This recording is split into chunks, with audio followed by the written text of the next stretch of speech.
প্রজেক্টটি হচ্ছে face recognition based door lock system using raspberry pi. আমাদের project ফিচারগুলো হলো ফেস রিকগনাইজ করা, auto door unlock, RFID on off, real time notification, fire alarm, app দ্বারা light on off. আমাদের সম্পূর্ণ প্রজেক্টটি mobile app দ্বারা নিয়ন্ত্রিত। সম্পূর্ণ প্রজেক্টটিকে একটি পিভিসি বোর্ড দ্বারা সেট করা হয়েছে। আমাদের সিস্টেমটির জন্য হার্ডওয়্যার কম্পোনেন্টগুলোর মধ্যে রাসবেরি পাইতে আমরা একটি 8PI বক্সের মধ্যে কিছু হার্ডওয়্যার কম্পোনেন্ট সংযুক্ত করেছি। এখানে 16GB memory card, TI heatsink, USB camera, 10 kilo ohm resistor, 2 channel relay module, 12 volt electric door lock, 12 volt DC adapter সংযুক্ত করেছি। এখানে রাসবেরি পাইয়ের মধ্যে আরো একটি অ্যালার্ম সংযুক্ত করা হয়েছে ফায়ার ডিটেকশনের জন্য।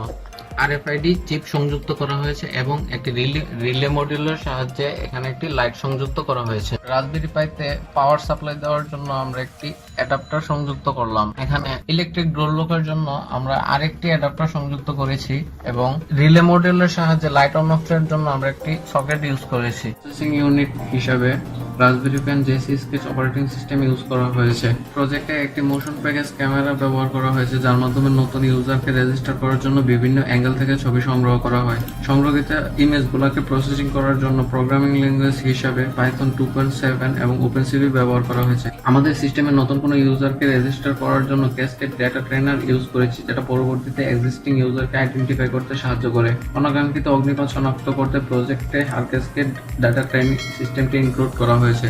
এই ডিভাইসটিকে অপারেট করতে আমরা অ্যান্ড্রয়েড অ্যাপ 10 ইউজ করেছি, যার মাধ্যমে ডেটা পাসিং এর জন্য অ্যাপস ইন্টারফেস এর সাথে সংযুক্ত করা হয়েছে। আমরা মোবাইল হটস্পটের মাধ্যমে রাসবেরি পাইতে লগ ইন করলাম। এখন আমরা রাসবেরি পাই টার্মিনাল থেকে নতুন ইউজার রেজিস্টার করাবো। নতুন ইউজার রেজিস্টারের জন্য fdataset.py এই কমান্ডটা আমরা এখানে ইউজ করব।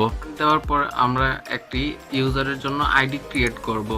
সাপোজ এখানে নতুন ইউজারের জন্য আমরা 7 দিলাম, তো এখন এটা নতুন ইউজারের ছবি নেওয়া শুরু করবে। এই যে এখানে নতুন ইউজারের ছবি নিচ্ছে। এখানে আমাদের সিস্টেমে দেয়া আছে আমরা সর্বোচ্চ 30টা পর্যন্ত বিভিন্ন অ্যাঙ্গেল থেকে ছবি নিব। এই যে এখানে একে একে 1 থেকে 30 পর্যন্ত 30টা ছবি নিয়ে এটা ডেটাবেসে সেভ করা হয়েছে। এখন এই ডেটাগুলোকে আমরা ট্রেন করাবো। যে ছবিগুলো আমরা নিলাম ওই ডেটাগুলোকে ট্রেন করাবো, যাতে এটা আমরা নন ইউজার হিসেবে শনাক্ত করতে পারি এবং দরজা খুলে যায় ইউজার। এখানে আমরা এখন পাইথন র্যাক করব রেকর্ডিং এর জন্য। এই যে এখানে দেখেন আমরা এটা সেভ করাতে ওনার আইডি শনাক্ত হয়েছে এবং নাম উল্লেখ করে এটার দরজা ওপেন আনলক হয়ে যাবে। এখন আমরা ফায়ার ডিটেকশনটা দেখব, ক্যামেরার মাধ্যমে ফায়ার ডিটেক্ট করা। এই যে দেখেন এখানে একটা রেড সিগন্যাল মার্ক দিচ্ছে আর অ্যালার্ম দিচ্ছে ফায়ারের জন্য। এটা ব্যবহারকারীকে একটা নোটিফিকেশন পাঠাবে। এই যে এখানে যে অ্যাপসটি ব্যবহার করেছি কেন, তো এটার মাধ্যমে আমরা সম্পূর্ণ সিস্টেমটিকে কন্ট্রোল করতে পারবো। সাপোজ এখানে alarm, door lock, light switch, RFID output, আরএফআইডিটা অন অফ করে রাখার জন্য এগুলো আমরা করতে পারবো এই অ্যাপসের মাধ্যমে।